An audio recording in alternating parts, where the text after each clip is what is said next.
Right now, the public memorial service for civil rights icon Reverend Jesse Jackson is getting underway. The pews are filled with thousands of people, including former Presidents Biden, Obama, and Clinton. All three, along with former Vice President Kamala Harris, are set to deliver remarks as part of this massive celebration of Jackson's life and legacy at the Hope Baptist Church on the south side of Chicago. MS Now's Maya Eaglin is there with me here in studio. Someone who had many late-night conversations with Jackson, Charles Blow, creator of the Substack, Blow the Stack. So, Maya, this is being dubbed as the People's Celebration, and a lot of those people waited in the Chicago chill for hours to pay tribute. Tell us about what you're seeing and hearing. Yeah, Chris, there's a lot of energy in this room. Come take a look at what we're looking at. The pews and the seats are being filled with, as you mentioned, thousands of folks pouring into Chicago to honor the life of Reverend Jesse Jackson, born in Greenville, South Carolina during Jim Crow in 1941. He was engaged in activism at an early age. When he was 19 years old, he was arrested at a public library that was actually segregated and started working with Dr. Martin Luther King Jr. very closely, both in Selma and right here in Chicago. Of course, there's his historic presidential campaign. He was the first black person to run for president in the 80s. I want to play some of my conversation with two attendees who decided to come here, and they're judges themselves. They spoke about the legacy of Reverend Jesse Jackson. Take a listen. What do you want people to remember about him and his legacy moving forward? Keep hope alive. Keep hope alive. I am a circuit judge here in Illinois, so I am here to pay my respects to the Reverend Jesse Jackson Sr. because of all of his trailblazing efforts, that's why I am able to be on the bench to be able to serve my community. I wanted to come back just to say thank you.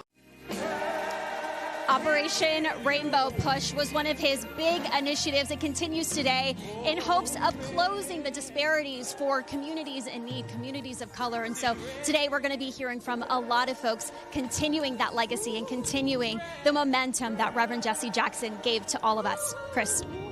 Maya Eaglin, thank you for that. Charles, it's great to have you here. You heard that woman refer to him as a trailblazer. What was his impact?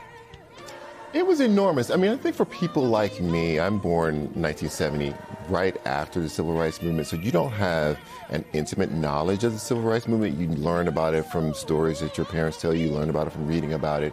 We enter into the political sphere with actors like Jesse Jackson. I think it's important to think of him as the bridge between two civil rights movements, the 1960 Civil Rights Movement and Black Lives Matter. And in the middle, the figures that emerge and that keep charging, that kind of hold the mantle, are people like Jesse Jackson. And I think his presidential runs were transformative. I don't think that people really believed that a black person could be a serious candidate before that. And I remember when he ran in '84, I was 14 years old. So it was my first kind of understanding of politics and a candidate. And he kind of shocked people. He did better than anyone thought that he would. Partly because he had registered so many black voters, but 3.2 million votes that cycle. He then came to the college that I would go to school at, Grambling, and gave commencement address in '86, which is just 20 minutes down the road. So I'm like, oh, he's here. And then in '88, he runs again, and this is the first year that I can vote. Right. So I turned 18 in August, and then the election is in November. So my sense of him was around the possibilities and activism and blackness in politics, and that he was propelling a message of populism and of cohesion, and the same thing that kind of Du Bois and many other scholars have talked about, which is that you could just bridge interests across race, you would see that we have more in common than we have apart, and that we could build a mighty coalition. And he really believed in that until the end. So let's talk about his ability to message. I don't know if you actually heard him at Grambling. I did not. Okay, so 1984, his first run for president. I'm a cub reporter in Albany, New York. And I go down in the subterranean area of the state capitol, and he's speaking. It is to this day, and I've seen more than a few, one of the great political speeches I've ever heard in my life before a largely white audience, heavy majority white audience. He held them in the palm of his hand.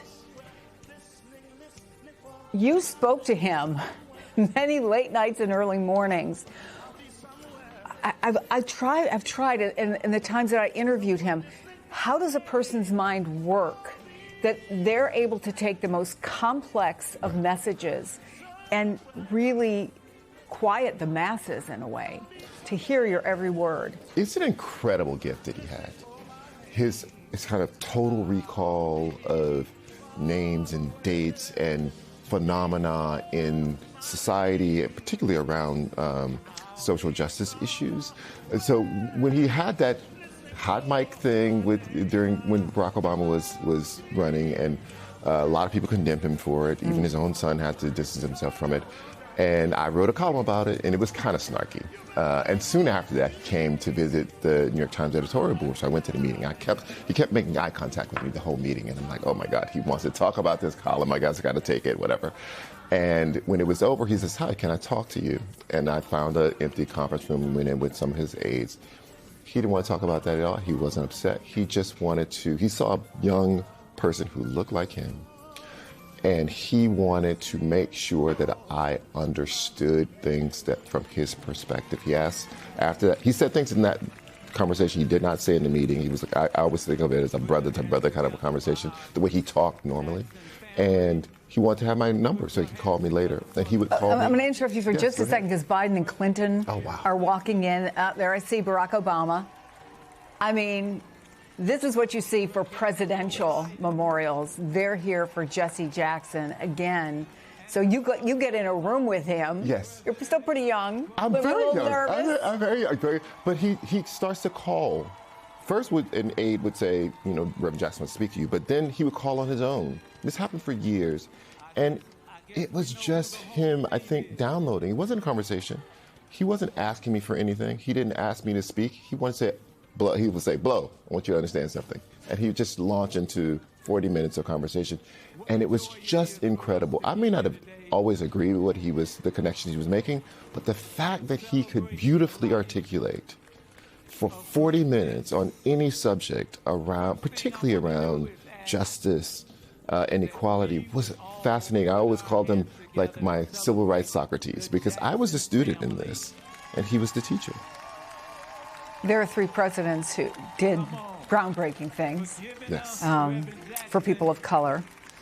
I loved when I read that article you wrote way back when, that in those late night calls, they were one way. It wasn't really a conversation. He was telling Blow, yes, this is what you need to know. Right. If you could talk to him one more time, what would you say, or what would you ask him?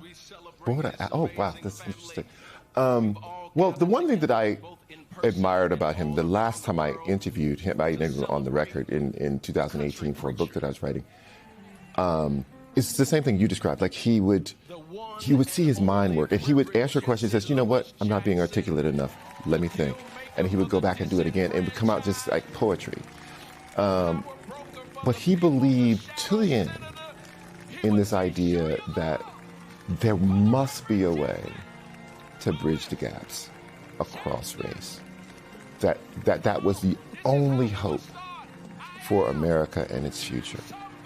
And I guess I would be interested to know how he views our current situation and how this feels to me like pulling away from that idea.